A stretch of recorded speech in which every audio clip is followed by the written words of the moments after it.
CBS Radio Mystery Theater presents...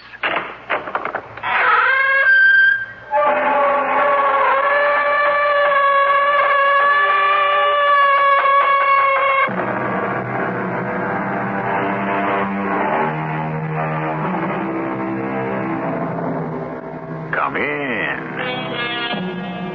Welcome. I'm E.G. Marshall. My father, who had a great deal of wisdom, used to say that the friendship of the over-friendly man is too often like a fire in the grate, exceedingly bright to look at, but not reliable should you wish to keep warm on a really cold day. The tale we're about to unfold for you, written by the incomparable Edgar Allan Poe, is not about a friendship that cooled off, but rather about one that became too hot to handle. Well, what do you and Noah talking about, Edgar? The disappearance of Horace Kramer, Charlie. Yes, it is puzzling. I can't for the life of me understand what's keeping Horace this long in Boston. Do you think he's still there?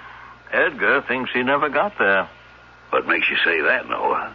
Edgar suspects foul play. And so do I.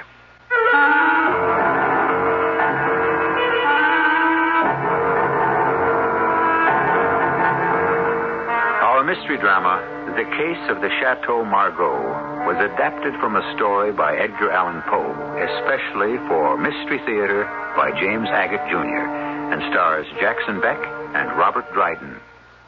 It is sponsored in part by Buick Motor Division and Contact, the 12-hour cold capsule. I'll be back shortly with Act One. If you've been taking notice of some of our 1977 Buicks, and if you've been thinking, wouldn't this summer be a great time to own one? It is. Announcing Buick's open door policy. An open invitation to come in and inspect, examine, and really discover why the 1977 Buicks are selling better than any other Buicks in history. And to discover that this is a great time to buy a new Buick. Your Buick dealer is open to reasonable offers. Buick's open door policy at your Buick dealer. When I was a little girl, just about your age, Sarah, Aunt Jane and Grandma and I spent hours going through the orchards getting the biggest, juiciest apples. Then Jane washed the apples while I unwrapped the Kraft caramels. And when Gramps got home, we all made caramel apples. Oh, they'd come out so golden shiny, I couldn't wait to take a bite. You know, it just isn't autumn without them. Kraft caramels make the best caramel apples. The recipe's on specially marked bags, along with 5 sticks inside. Hello, this is Tony Randall. Doesn't it make you angry when something tragic occurs that might have been avoided?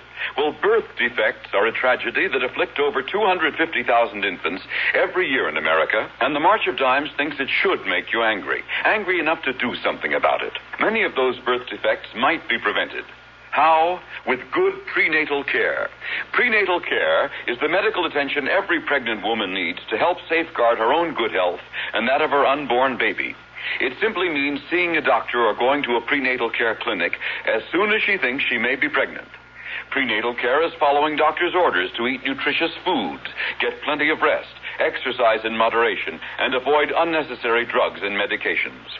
No one can guarantee a healthy baby, but prenatal care goes a long way toward protecting the unborn and the newborn. Give your anger some action, the March of Dimes way. Fight for your baby's health by seeing a doctor early and often throughout your pregnancy.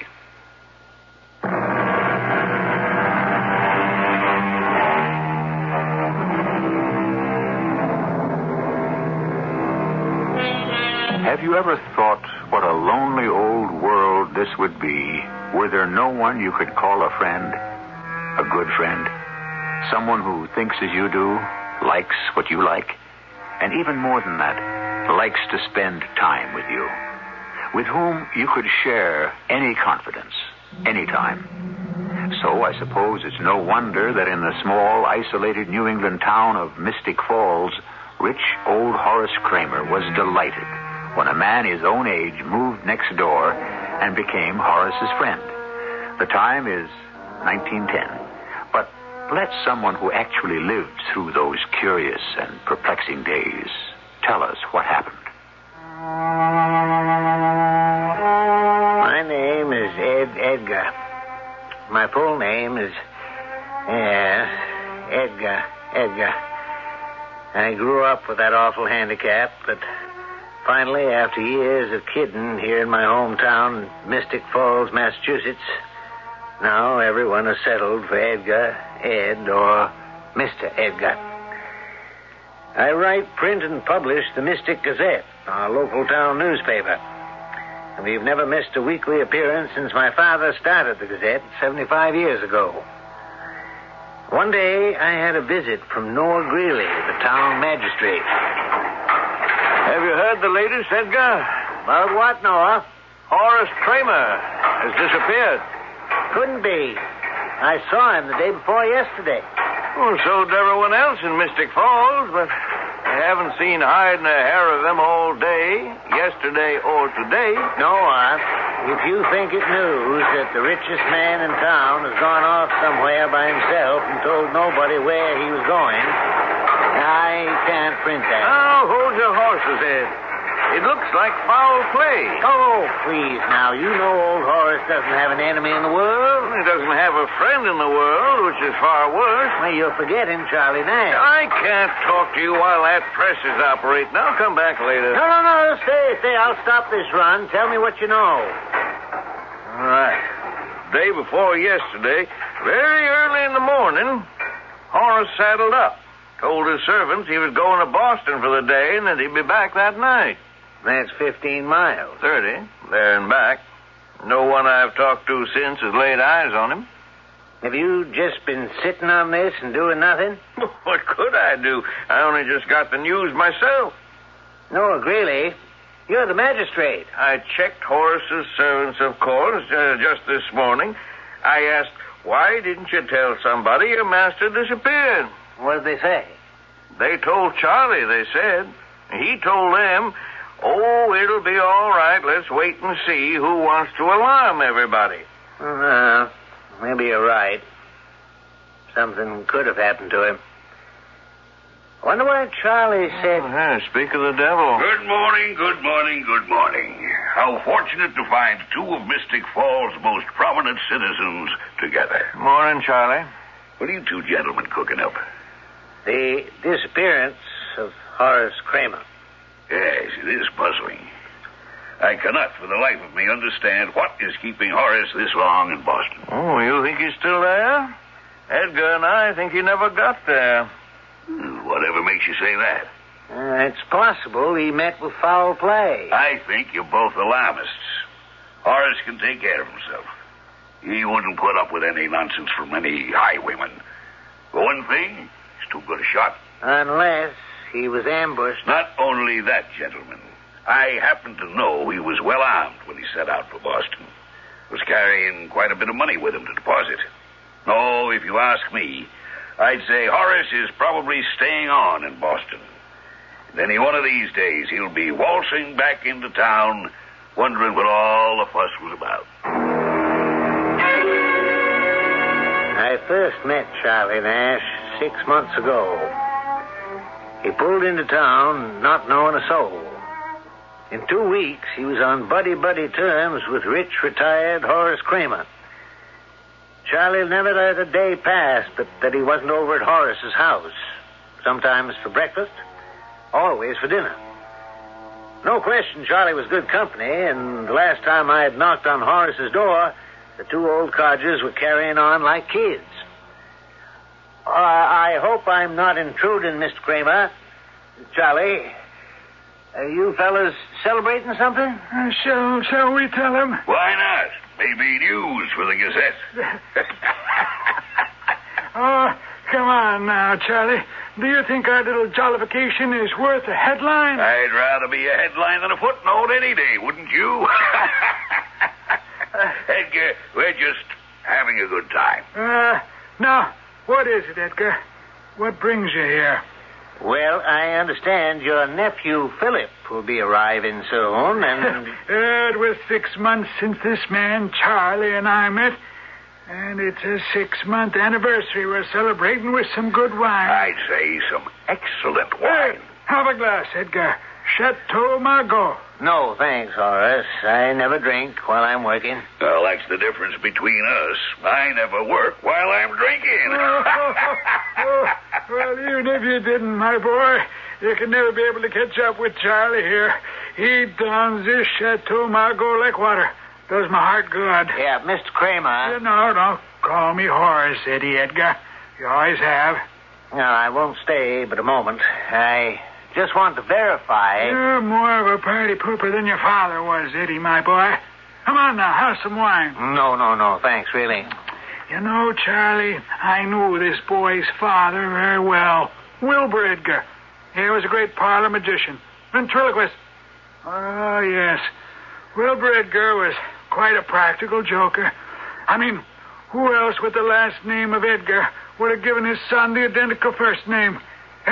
Edgar. Well, the boy's father used imagination, and I approve of imagination. Shall we remove the offending cork from another bottle? Edgar, let me tell you, when a man gets to be my age, all his old friends have either taken to their beds or died off. That pretty well leaves an older man friendless. Yeah, but I was fortunate. Along comes Charlie Nash here, drifting into town. Correction, I never drift. Yeah, moves in right next door. And I'll say his friendship has given me a brand new lease on life. Horace, I can say in all sincerity, you have done the same for me. Congratulations to the both of you.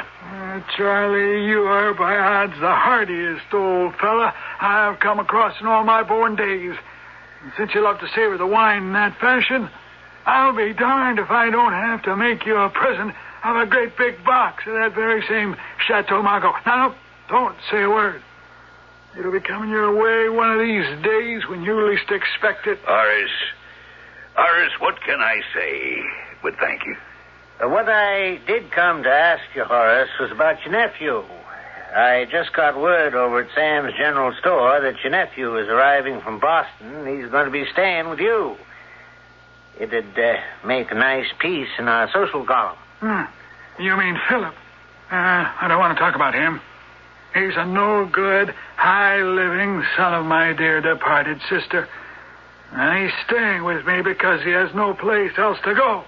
Horace, can you tell me a little about him? What he does, how old, and so on? I said I don't wish to talk about him. I don't approve of him or his way of life, and I don't particularly want him here. And that was the last time I saw Horace Kramer. His nephew Philip arrived in Mystic Falls the following day. He seemed quiet enough. By talking with him or playing an occasional game of checkers over at Sam's General Store, I couldn't determine whether he was of bad character or dissipated habits. One day, Charlie Nash came in while Philip and I were playing. Edgar, I'd move the red in the back row one square over to block his double jump. Charlie, will you please go away? Philip and I are having a dandy game without your help. Well, I just don't want to see you taken advantage of. Advantage? What are you talking about? We're playing on a board with everything in sight. Now, just go and sit down, Mr. Nash, and leave us be. Now, Master Philip, is that a way to talk to your elders? Well, you may be somebody's elder, but not mine. Mr. Nash, I've seen your type before, and frankly, the way you're sponging off my uncle is disgusting. Well, coming from a young man of your reputation, I consider that a compliment. Let's forget the game, Philip, huh? I've had enough of this. Oh, Edgar, I've been looking for you everywhere. Have you heard the latest? Not yet, Noah, but I will. Go on. Horace's horse just wandered into town with no saddle and no saddlebags. Without Horace? His horse? You sure? Well, come on, see for yourself. Poor animal showed up behind Horace's house in terrible shape. Bleeding. It's been shot in the chest, it looks like. It's a wonder it can still walk. No sign of my uncle? No, and as I said, everything's been taken from the animal's back. I know Uncle Horace was carrying 2 saddlebags when he left for Boston. I know that. Excuse me.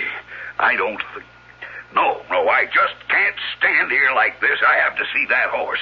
Now, maybe there's a hopeful explanation to it all. Hopeful explanation, you stupid tub of lard. Hopeful? Obviously, my uncle has been robbed and probably killed, and you talk about hopeful? Now, young man, I can understand your distress. It's no greater than my own, I assure you. We can do without the funny names, too. Now, gentlemen, first things first. Let's go see this horse. My point is the wound on the horse could have been an accident. The hunter somewhere out there could have missed his target, hit Horace's horse, and it bolted. But that hardly explains Horace's disappearance. I haven't finished. The horse bolts, runs through the underbrush. Saddlebags are torn off. My dearest old friend is thrown off. So where is he now, 3 days later? You all know how stubborn he is. If he got thrown from his horse, probably made him so darned mad he took his saddlebags. I thought you said they were torn off. If they weren't torn off, took them, picked up some other means of transportation, went on to Boston. So I say, let's calm down, everybody. I refuse to calm down. Mr. Greeley, you are the magistrate of Mystic Falls, aren't you? Yes, I am. I charge you to make an immediate search of this entire area. I want you to organize a hunt for the body of my murdered uncle. Murdered? A singular expression, young man. Noah, Edgar, Sam, you're all witnesses to this extraordinary remark of Philip Kramer. What private knowledge does he have to assert that his uncle has been murdered? Could it be because he had something to gain from the death of a rich uncle? You take that back. I am merely offering a You theory. lying, fat, conniving... Now, here, Philip, stop that. No, it's Sam.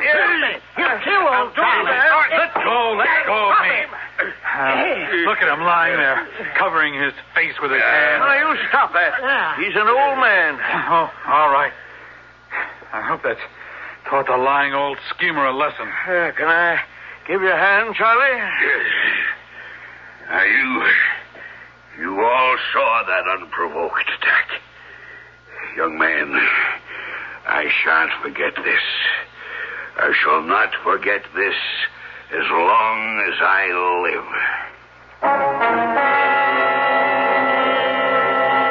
What have we here? A young man not liked by his wealthy uncle suddenly appears in town. Shortly thereafter, the uncle disappears. What else do we know? That the uncle may have been robbed or murdered? Certainly Charlie, who claims to be the uncle's best friend, is suspicious of the young nephew. Does he know more than he is saying? Well, we shall know either more or less of this Edgar Allan Poe story when I return shortly with Act 2. Pick up a copy of True Value Hardware Store's Fall Shopper Circular, and you'll have hundreds of values right at your fingertips. Hi, Pat Summerall to tell you'll find values like a Master Mechanic 25-foot tape measure with power return for just $5.75. And with your purchase, you get the Master Mechanic 6-foot mini tape measure for just 1 penny during their 1-cent sale. The Fall Shopper Circular from your True Value Hardware Store offers savings on items you'll be needing now, including home improvement ideas and fall and winter do-it-yourself needs, like a Master Mechanic flat-top toolbox for just $6.99.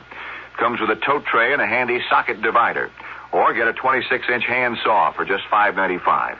The hard chromium steel blade will give you years of service. You'll find these values and much more in the Fall Shopper Circular from participating True Value Hardware stores and home centers. And remember, True Value, always much more than just a name, their way of doing business. Tell them Pat Summerall sent you. Did you know there are 7 genetic diseases that affect primarily Ashkenazi Jewish people? Did you know that these recessive gene disorders could be transmitted through birth? Did you know that some of these could be prevented through counseling and testing? Did you know that the National Foundation for Jewish Genetic Diseases is dedicated to eradicating these devastating disorders through its nationwide educational program? To inform the public that these diseases do exist and attack without warning, an audiovisual film strip, The Tragic Legacy, is available for presentations to interested organizations from Foundation headquarters. Additionally, the Foundation will sponsor the first international symposium on genetic diseases among Ashkenazi Jews on December 12th through the 14th in New York City. For more information and a free brochure describing these diseases, write the National Foundation for Jewish Genetic Diseases, 608 Fifth Avenue, Suite 702, New York City, 10020.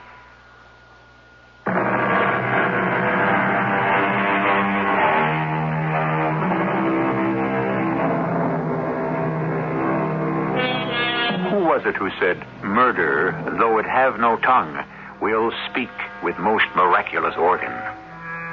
Before today's mystery is solved, we shall give you the answer, and you'll be no little surprised how much this saying applies to our tale by Edgar Allan Poe. But to return to where we are, Noah Greeley, the town magistrate, organized practically everyone to search for the missing Horace Kramer. But at the town hall meeting, not everyone agreed how to go about it. Order! We're trying to conduct this town hall meeting in the proper way. Mr. Chairman, Noah, may I have the floor? Go ahead, Charlie. I think we're all making darn fools of ourselves. One of these days, old Horace will show up in his own time and at his own pleasure. Talk. Who's going to take action? That's what I'd like to know. All of you make me sick. My uncle is lying out there somewhere. Philip. Time passes. You all talk. Philip Kramer, you are out of order. Well, I don't care if I am. We have to act and act fast. My uncle is out there somewhere. Who knows if he's still alive? Maybe sick, injured, needing help. I'll tell you what I'm going to do. I'm going out this very minute and look for him. I was crazy not to have done it before. Goodbye. Well, I'm sorry about that young man. As to those of you who haven't met him, that was Horace's nephew, Philip. A bit headstrong. Noah, I wonder if you could get some reaction, pro or con, for or against searching parties. Well, what do you say, Edgar? It was your proposal. Well, could we have a show of hands? All those who feel well qualified to lead a search party in, let us say, a 5-mile radius, will they raise their hands? No one? Oh, yes, I see one hand. Oh, it's your hand, Charlie. Well, as you know, folks, I'm retired. So I've had plenty of time in the 6 months I've lived in Mystic Falls to explore. And I would say I've covered every inch round here. So I have had that advantage over most of you who are farming, horseshoeing, or minding stores. Well, I propose that as many as would care to join us at the village green at 2 o'clock so that we can set forth under Charlie Nash's guidance. Charlie turned out an excellent guide. The bunch of us, at least 20, followed him through all kinds of out-of-the-way paths, finding places none of us knew existed. The first day, we searched till it got dark, about 6. But then for almost a week, from morning till night, not a trace of Horace Kramer. Until the day Charlie led us to a pond 4 miles from Mystic Falls. Has anybody seen Philip Kramer? Philip? Hey, is Philip back there? I'm here. Edgar, I'd like to show you something. Look down there at those horseshoe tracks.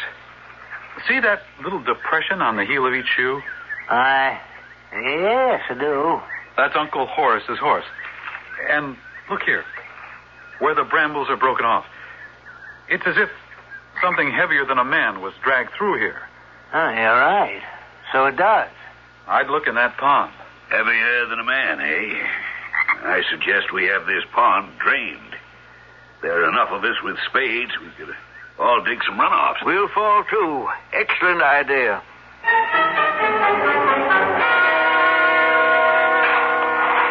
How's the digging going, Edgar?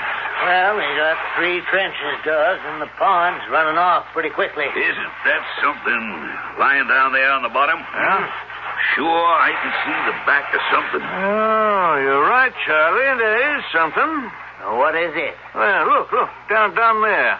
Let me see if I can fish it out with my shovel. You got it. What is it? Black silk waistcoat, if I'm not mistaken. So it is. Or was. fairly ruined now, torn. Where have I seen this waistcoat before? Those dark stains around the collar and the front. Could be blood. Philip, you ever seen this waistcoat before? I think it's mine. Yours? Yes, I think it is. Looks like it. Philip Kramer, you realize this is very serious. You admit this blood-stained waistcoat is yours? Oh, I didn't say that. It's very like one of mine. Surely, Noah, you're not actually making an accusation, because this bloody, torn waistcoat, which may belong to Horace's nephew, was discovered here. Now, hold on there. We don't know that is blood. Precisely. We don't know it's blood. Or, if it is, that it's Horace Kramer's blood. Or Philip's. Then, too, one must think in terms of a motive. Just because this young rapscallion happens to be Horace Kramer's sole heir and would inherit everything, does that mean he is a suspect? Well, it doesn't rule him out, Charlie. Just a moment. We don't know, first of all, whether Horace is dead. We've found no body.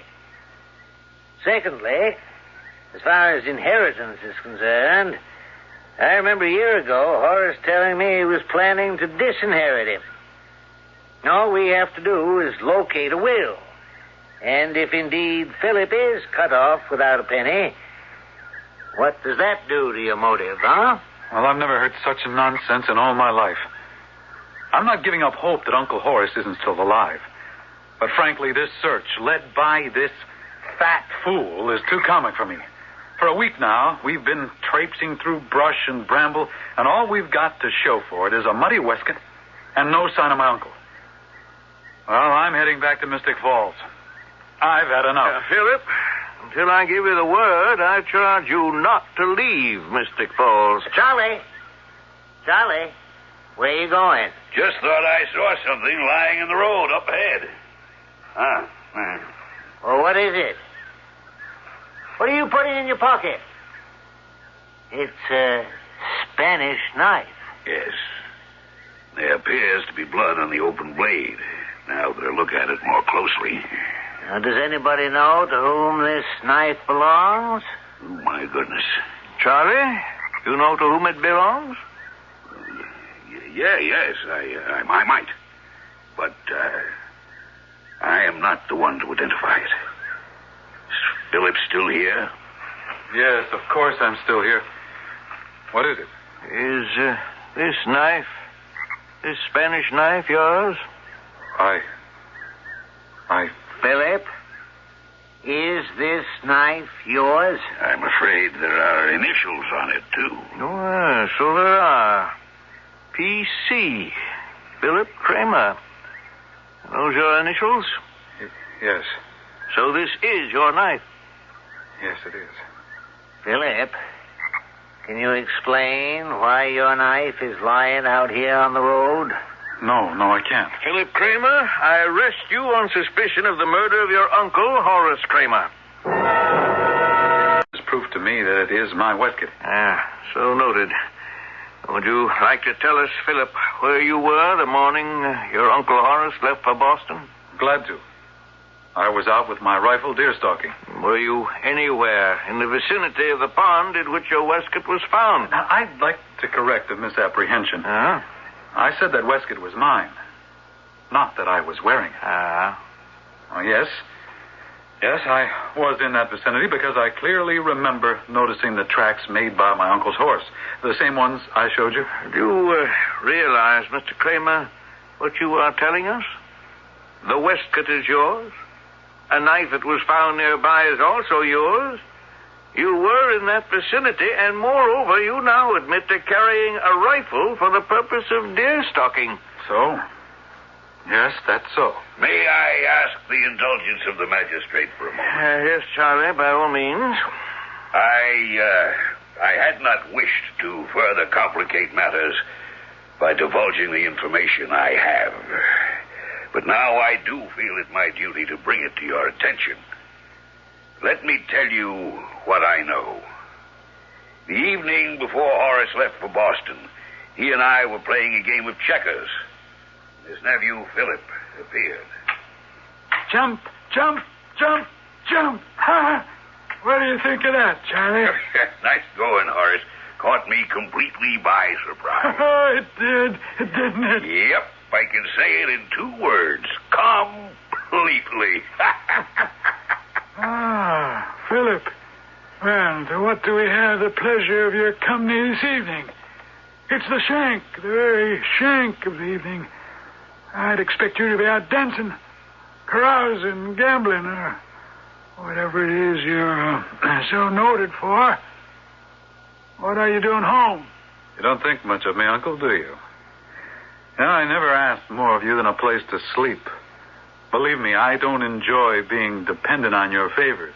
Well, just in case you're harboring the hope that because you are my only living relative, Philip, let me assure you, I am planning to revise my will, and your name will not be mentioned in it. I'm sorry to hear that, Uncle. I bet you are. I've threatened such action before, but now, knowing you better, tomorrow I shall actually take steps. Yes. Tomorrow morning I'm off to Boston with 2 tasks. 1, to make a cash deposit at the Farmers and Mechanics Bank, and 2, to sign my new will. Now, if you'll be so good, kindly leave Charlie and me alone so that we can continue our checker game. Philip Kramer, you've just heard Charlie Nash here recount an event that happened the night before your uncle set off for Boston. Is this the truth or not? Is what the truth? Did you know your uncle was going to Boston in the morning to deposit money? Did he tell you he was about to change his will to disinherit you? Yes. Would you repeat your answer clearly, please? Yes, Uncle Horace did say that. But I still say I know nothing of his disappearance, and I did not kill him. I'm sorry we must leave this tale of suspicion and mystery at this very moment. Does it strike you as strange that Philip Kramer, the only person suspected of having had a hand in his uncle's disappearance, seems so very self-assured? Is he feigning innocence? Hiding guilt? Or is someone else the actual guilty party? We'll be back with some of the answers shortly. Take your contact, take it now. Give your call to contact. Can your cold medicine fight the congestion, shrink the swollen membranes, help relieve the runny, sneezy, cloggy misery caused by every known cold virus? Are you sure? Contact can. Today's Contact does all that up to 12 hours, all day, all night, no matter what cold virus attacks. That's the one to Contact. Give your call to contact. Take only as directed. Announcing Buick's open door policy. An open invitation to come in and inspect, examine, and really discover why the 1977 Buicks are selling better than any other Buicks in history. Take a look at the Electra, the ultimate Buick, with meaningful room for 6 and an interior that's pure Buick. Power steering, power brakes, power windows, all standard. And discover also that this is a great time to buy a new Buick. Your Buick dealer is open to reasonable offers. Buick's open door policy at your Buick dealer. This is Frank Singheiser. Leukemia, a disease of the blood-forming organs, afflicting adults as well as children, is no longer a hopeless disease. Life-sustaining responses through chemotherapy are occurring more frequently. Less than a decade ago, adults with acute leukemia had an average survival of only 4 months, with almost no one living 3 years or more. Today, leukemia may be referred to as a life-threatening disease rather than a terminal illness. These accomplishments in medical science have been made possible because concerned Americans have supported privately funded research as an adjunct to the efforts of the federal government. This willingness to help those whose finances have been drained proves without a doubt the need for an all-out effort.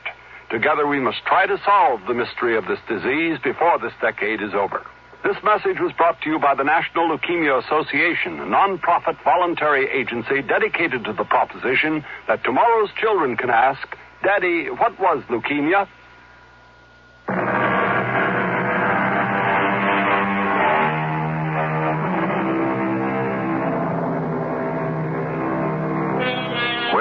Edgar Allan Poe taken us thus far? A rich man has disappeared. Evidence has been uncovered pointing in only one direction, to a wasteful nephew now suspected of murder. But knowing Edgar Allan Poe, I would caution you not to believe there is an easy, straightforward answer to the question of what happened to Horace Kramer. There will be many a twist and turn before our tale is completed. When Philip Kramer admitted he knew the purpose of his uncle's trip to Boston, Noah Greeley deputized me and the owner of the general store, Sam, to make a thorough search of Philip's room. When we returned to the town jail, Noah and Charlie were still there, as was the suspect. Well, it didn't take you two very long. It's not a large room. The broom closet is bigger. We found this pocketbook empty in Philip's room. It's Horace's. I recognized it right away. And these bedclothes, a shirt, a neck handkerchief. Stuffed under Philip's bed. Yeah. Look carefully. That may be blood on them. Goodness. Blood. That poor man. To die like that. I cannot believe it. Blood. Well, I think we have a fairly open and shut case here, don't you? Well, I'm not defending Philip, but I do say a man is innocent till proved guilty. All this dreadful evidence. I mean, Noah, you have no corpus delicti, no body. Well, I may not have Horace's body yet, but I do have his horses. What do you mean? Well, while you and Sam were out, I got word Horace's horse died in the stable from the wound he'd got. I think a post-mortem of that horse should be made immediately. You know, if it weren't for the fact that my uncle is missing, but there is some mystery there, I would say the lot of you are behaving like a comic opera. Like a stupid bunch of incompetent bumpkins. Such a statement does not endear yourself to those who live here. Look at the facts. My waistcoat is found. Supposedly blood on it. Anyone could have put it there. Smeared it with anything. Ketchup. Then my knife turns up, also supposedly covered with my uncle's blood. Then sheets and shirts under my bed. You don't know if it's blood or red paint. Where do you suppose all this mysterious evidence came from, dear boy? I haven't the faintest idea. And if it were true that I did away with Uncle Horace, why would I leave evidence lying around or under my own bed? Perhaps you thought the bumpkins in Mystic Falls would never find it. Oh, a very poor joke and very poor taste, if you ask me. I'd say it's a good thing we don't ask you. Mr. Nash, I've had a feeling about you all along. I've been wondering if we really are all that concerned about Uncle Horace, or if your so-called helpfulness is an act. Are you gentlemen going to stand here and see me maligned by a man accused of murder, Sam, Noah? Hold on, Charlie. Philip is being held in custody on suspicion of murder. Nothing more. There's a lot of evidence, admittedly, still unproven. Oh, go do your post-mortem on a dead horse. It might interest you to know, my young city-bred friend, that should I discover the actual bullet that killed Horace's horse, it could inevitably lead us to the gun. First the bullet, and then, sure shave our weapon. Oh, I see now. This renowned checker player wine drinker is also a horse doctor. Oh, no. We'll have Dr. Corwin, the town veterinarian, actually perform the autopsy. Events moved swiftly. Charlie Nash found a bullet in the horse's chest cavity, which had somehow escaped Dr. Corwin's eye. Philip identified the bullet, recognizing it as one of a special set he had made for his hunting rifle. At the very next criminal session, Philip was brought to trial. He still treated the matter lightly, not even seeking legal advice. The town appointed a lawyer to defend him. But confronted with this unbreakable chain of circumstantial evidence, the jury returned an immediate verdict of guilty of murder in the first degree.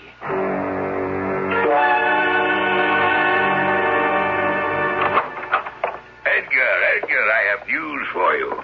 Look at this letter, my fine friend. It's what I came to show you. Go ahead, read it. Charlie Lawrence Nash, Esquire. Dear Sir, in conformity with an order transmitted to our firm 2 months ago by Mr. Horace Kramer, we have the honor of forwarding this morning to your address a double case of Chateau Margaux, half a gross, 6 dozen bottles, Antelope brand. We remain, sir, your most obedient servants, and so forth. Well, that is news. Read what it says on the bottom. The box will reach you by wagon the Monday following the receipt of this letter. Yours, Milbracken and Company. Isn't that like dear, sweet, thoughtful old Horace? You know, we used to drink Chateau Margaux together by the quart. It was the seal of our friendship, as it were.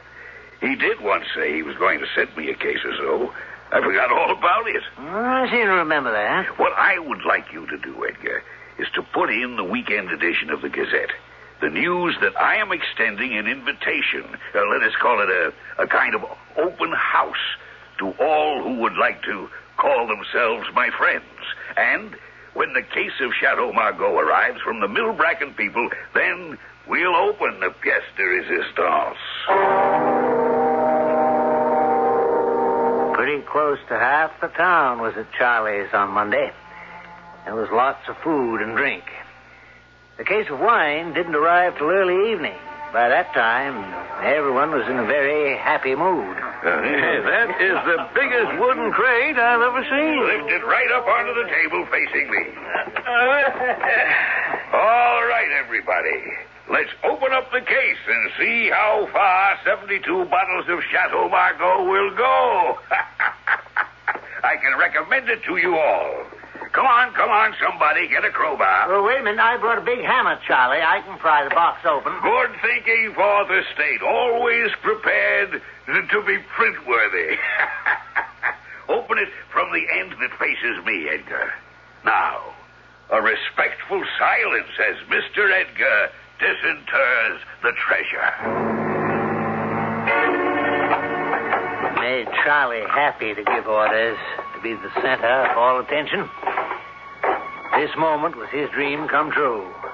Charlie, surrounded by friends and neighbors, all waiting for what Charlie would give them. Suddenly, the top of the huge box flew open, and from inside, there sprang up into a sitting position, facing Charlie, the bruised, bloody, nearly putrid corpse of old dead Horace Kramer. He seemed to look right at Charlie with his sightless eyes. Then, suddenly, slowly, the corpse spoke. Charlie, old friend, how could you do this to me? Having said that, the decaying corpse of Horace Kramer fell over the side of the crate, his arms sort of reaching for Charlie. Men fainted.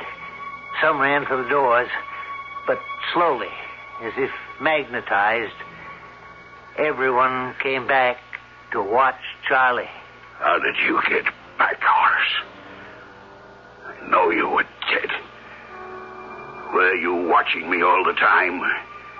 Did you see me following you down the road when you got near the pool? Were you alive or dead? I left you for dead. I had bad luck with your horse. I shot him. He wouldn't die. Would you believe it, Horace? I pushed him clean into the pool to drown. And the next day, he walked right back into town. It wasn't easy to cover my tracks. I had to plant all kinds of evidence so my friends would think it was your nephew. Horace, it wasn't easy at all. Horace, as you just said, I say, how could you do this to me? Oh, my heart. Charlie, he's fallen on the table. Charlie! My Lord. Charlie. is dead. As dead as Horace. Philip, you're free. The body of your uncle was delivered to Charlie's house in a crate of wine. And he, your uncle, accused Charlie of killing him. What? Wait, not so fast. Anyway, Charlie confessed. I'm afraid I had a hand in this. I thought you might have, Edgar. You were the only one who never believed the evidence. I wasn't that positive Philip wasn't guilty, but I was pretty sure Charlie wasn't that innocent. From the beginning? Yeah. He was too helpful. That made me suspicious. Didn't you think it was strange, Noah, that it was always Charlie who discovered things? Well, was I with my eyes closed? First of all, Philip was an outsider. Secondly, almost everyone in town liked Charlie, so why should you suspect him? Well, for me, he went just one step too far. What did he do? The autopsy of Horace's horse. Even with Dr. Corwin right there, it was Charlie who found the bullet. But he palmed that bullet. That bullet never went near the horse. There was a bullet hole where a shot had gone in, but another where it had gone out. No, it couldn't have been Philip's gun that killed the animal. Oh, why didn't you tell me? We could have held up the trial. No, I couldn't stop you. Besides, I had to find the body. Now, you remember how it was Charlie who led the search party? So I searched myself, and wherever he had gone, I went in the opposite direction. Well, eventually, I found an old dry well, very well concealed. And Horace was down there, at the bottom, neck broken. Terrible sight. I wrote that letter from the wine merchants and put him in the crate. Ingenious, but horrible. But how in the world did you get Horace to speak? That's a talent I've had since I was a boy. My father taught me voice throwing, ventriloquism. Charlie, old friend, how could you do this to me?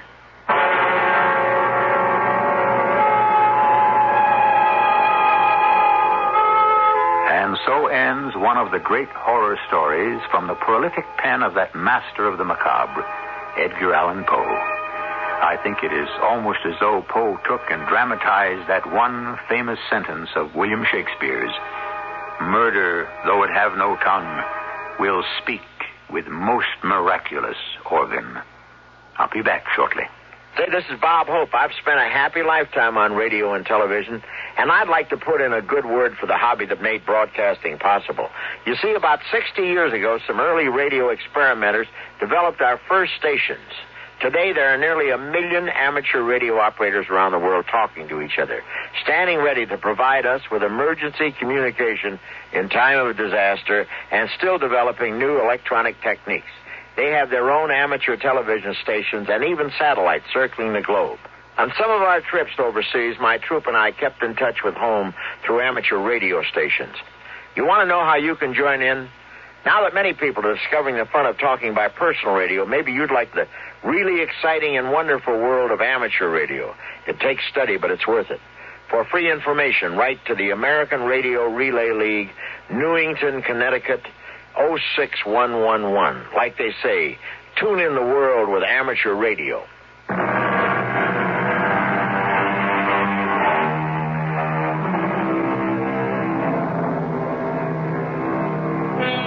It is said that Edgar Allan Poe is the founder of the modern detective story. But I think he goes far beyond that, bringing together the strangely imaginative and the grotesque. A torn waistcoat, a bloody knife, a bullet. On these few objects, Poe hangs an entire plot of villainy and bizarre retribution. Man has always been fascinated by objects. Writing about their criminal use is called detective work. Studying and analyzing objects is called science. But one doesn't have to be a scientist or a PhD to to enjoy a good mystery. Our cast included Robert Dryden, Jackson Beck, William Griffiths, and Lloyd Batista. The entire production was under the direction of Hyman Brown. And now, a preview of our next tale. We had the compartment to ourselves, and a batch of newspapers Holmes had brought along with him. As we settled down for the journey, Holmes asked... Have you heard anything about the case? Well, I haven't seen a paper for some days. That's just as well. The London press hasn't had very complete accounts, and that's why I brought these local papers along. I've already read through them, and I gather it's one of those simple cases which are so extremely difficult. Well, isn't that paradoxical? Of course, and profoundly true. Singularity is almost invariably a clue. The more commonplace a crime, the more difficult it is to bring home. In this instance, however, the police seem to have established a very serious case against the son of the murdered man. Well, it is a murder then, huh? According to our old friend Lestrade, it's not only murder, but he has the guilty man under lock and key. Huh. Radio Mystery Theater was sponsored in part by True Value Hardware Stores. This is E.G. Marshall inviting you to return to our Mystery Theater for another adventure in the macabre. Until next time, pleasant dreams.